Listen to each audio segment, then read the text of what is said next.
Depois de 10 anos em vigor, o Estatuto do Desarmamento pode mudar. Um projeto de lei no Congresso Nacional facilita as regras para compra e porte de arma.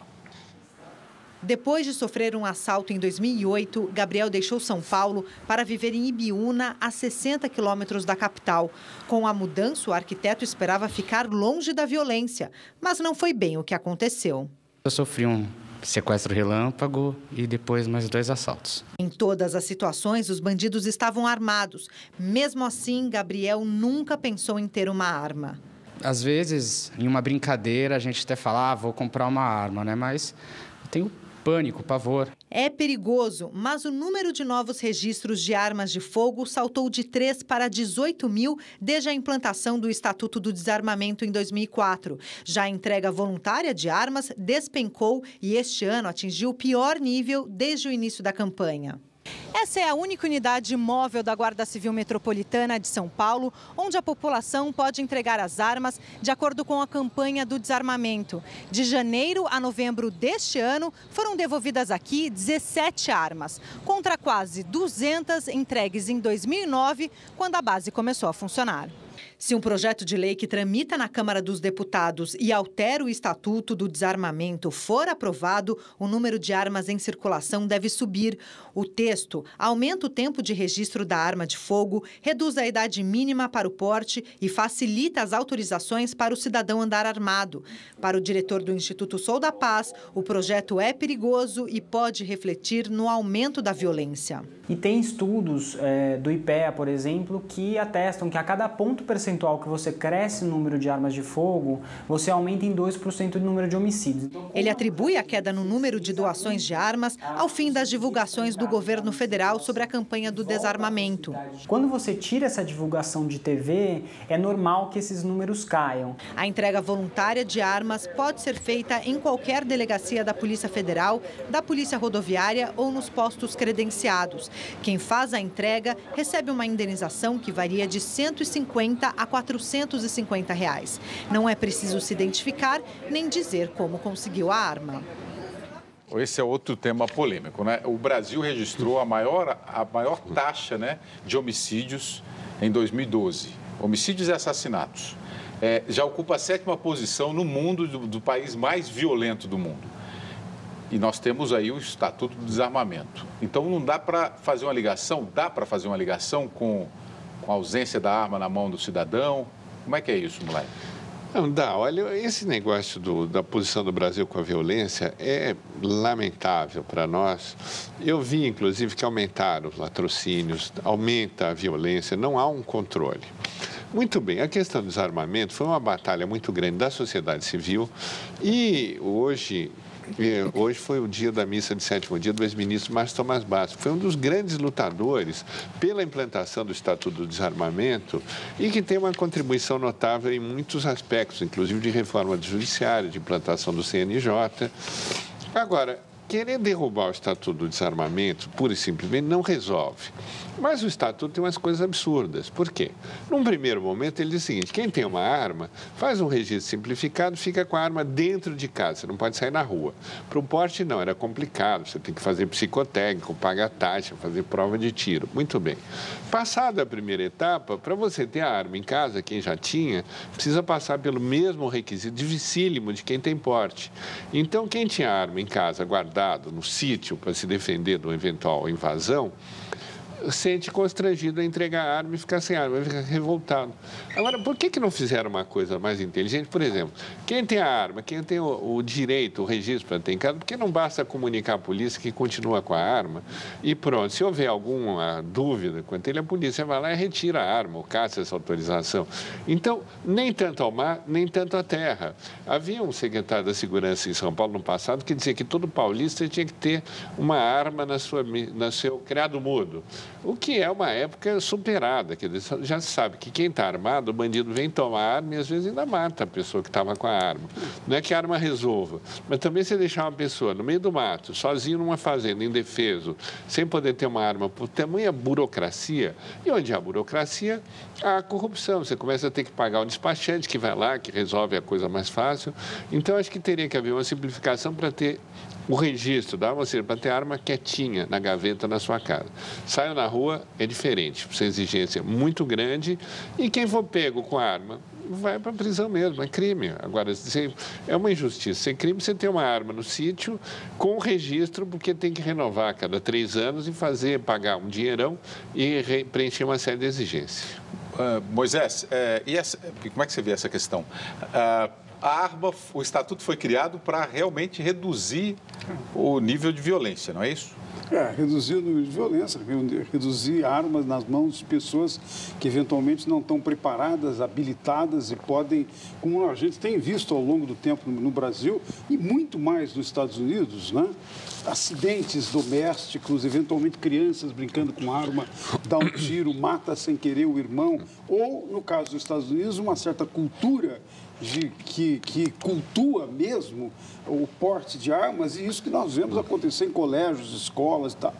Eu acho que o tema é controverso, porque, de um lado, eu sou inteiramente favorável, não é, como o Instituto da Paz, a você progressivamente desarmar a população. Mas é que não dá para dizer isso só assim, eu tenho consciência disso, não dá para dizer apenas isso, num contexto em que você tem insegurança.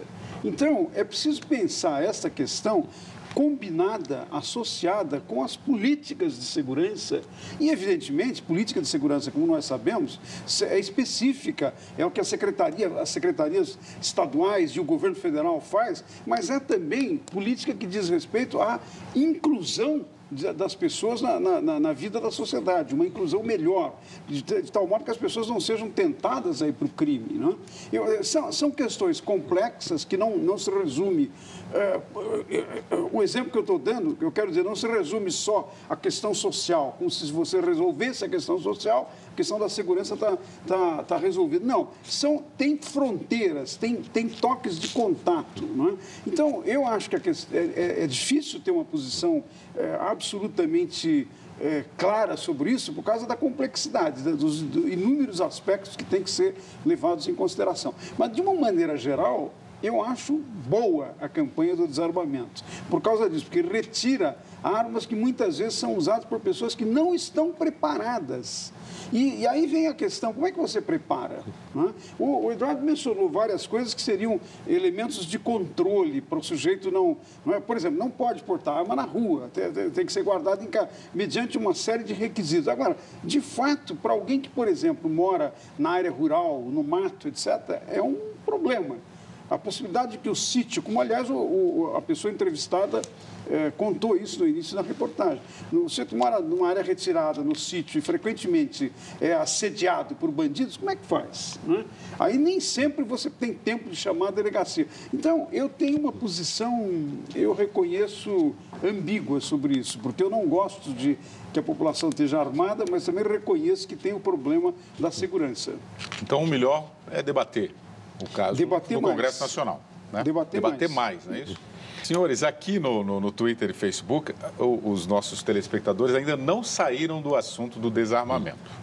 Eu não encontrei ninguém aqui apoiando tirar a arma da população. Eu estou tentando achar aqui algumas pessoas. O que eles reclamam aqui, o que falam, é que o bandido está armado e o bandido ri da cara das pessoas porque sabe que ali vai encontrar um cidadão que não vai oferecer nenhum risco a ele. Claro, a polícia que tem que combater o bandido, né? O que está errado nesse fato aí, gente? Não, então, essa observação do telespectador, ele tem razão nisso, implica que nós precisamos de mais e melhores políticas de segurança, que deve começar no controle de fronteira para evitar entrar contrabando, evitar o crime, não é? Drogas, o tráfico de drogas. Não é? É preciso que nas cidades você tenha a prevenção, não é? De uma maneira mais organizada. É preciso que as polícias estejam mais preparadas para esse novo contexto democrático, que tem manifestações, tem uma série... Quer dizer, na verdade, o que esse telespectador está chamando a atenção é que nós estamos num momento em que nós precisamos qualificar melhor, aperfeiçoar melhor as nossas políticas de segurança. O Núcleo de Pesquisa de Políticas Públicas, que eu dirijo na USP, o William, fez uma série de pesquisas, colegas meus, em que apareceu uma coisa muito interessante. Governo, olhando longitudinalmente, ao longo do tempo, né? Governos independentes de partido, Se é de esquerda, de direita, de centro. Não é? E qual partido? Mas governos que colocam mais recursos, que dão mais atenção, são os estados em que foram progressivamente caindo crimes. Quer dizer, isso é uma indicação de que a política, se for adequada, ela ajuda a resolver isso que está sendo a preocupação do telespectador. Eu estou de acordo, os bandidos estão rindo da cara das pessoas que eventualmente estão desprotegidas. Então, ao invés de simplesmente imaginar que a melhor solução é armar, eu diria, nós precisamos combinar as políticas. Mais política de segurança, mais ampla, nos bairros, nos locais onde as pessoas estão circulando, nas escolas e, ao mesmo tempo, quando se tratar de autorizar o uso de arma, como o Eduardo chamou a atenção, com uma série de requisitos que não seja para as pessoas usarem, cometer crime acidental em casa, não é? Que eu acho que é uma tragédia. Ou seja, o William precisa melhorar a segurança, o que é difícil. A segurança está ruim, a polícia está ruim, não é? No Brasil inteiro, é um problema enorme, a violência é muito grande, mas não adianta as pessoas acharem que com a autodefesa, com 1,38, vão conseguir enfrentar o crime organizado. Porque hoje em dia há assaltos que entram em casa, em apartamento, em loja, com 5 fuzis, 8 metralhadoras, gente vestida de PM. Não dá para a gente sentir essa ilusão de poder, que eu tenho um revólver na minha casa, que eu estou lá salvo. Eu não vou virar o super-homem com um revólver, eu tenho uma pistola. E aí você começa aquela, não, então eu preciso ter 2 revólveres em casa, vou ter que ter uma metralhadora, sabe? Não adianta entrar nessa paranoia. Nós temos que pensar em cobrar do poder público e contribuir para soluções, porque a autodefesa não vai levar a solução nenhuma. Alguma mensagem aí no Twitter que estava comentando aqui no bastidor? O que era, Lai? Então, é o Cícero, 100% Brasil, que pergunta aqui o seguinte: se esses senhores que estão falando aqui se andam desarmados ou sem segurança. O Moisés, eu não sei, eu não tenho mais arma e nunca andei com segurança e nem em carro blindado. Eu sou uma pessoa normal. Isso, eles andam de carro blindado. Totalmente desprotegido, nem carro blindado, nada disso. Nem eu. E eu acho, eu tenho horror do blindado, que é muito fechado, do que é muito trancado. Nunca tive arma, não tenho segurança, não ando em carro blindado. Né? Agora, isso não quer dizer que eu, em situações que eventualmente tem risco, eu fico feliz. O risco é um risco, é preciso prestar atenção, tomar cuidado e, eventualmente, evitar aumentar os riscos. Já foram assaltados quantas vezes aqui em São Paulo? Eu, felizmente... Ele nem lembra o número. Eu, felizmente, não fui assaltado. Não? Bateram minha carteira no olho, mas isso foi nos anos 60, 50. Muito bem.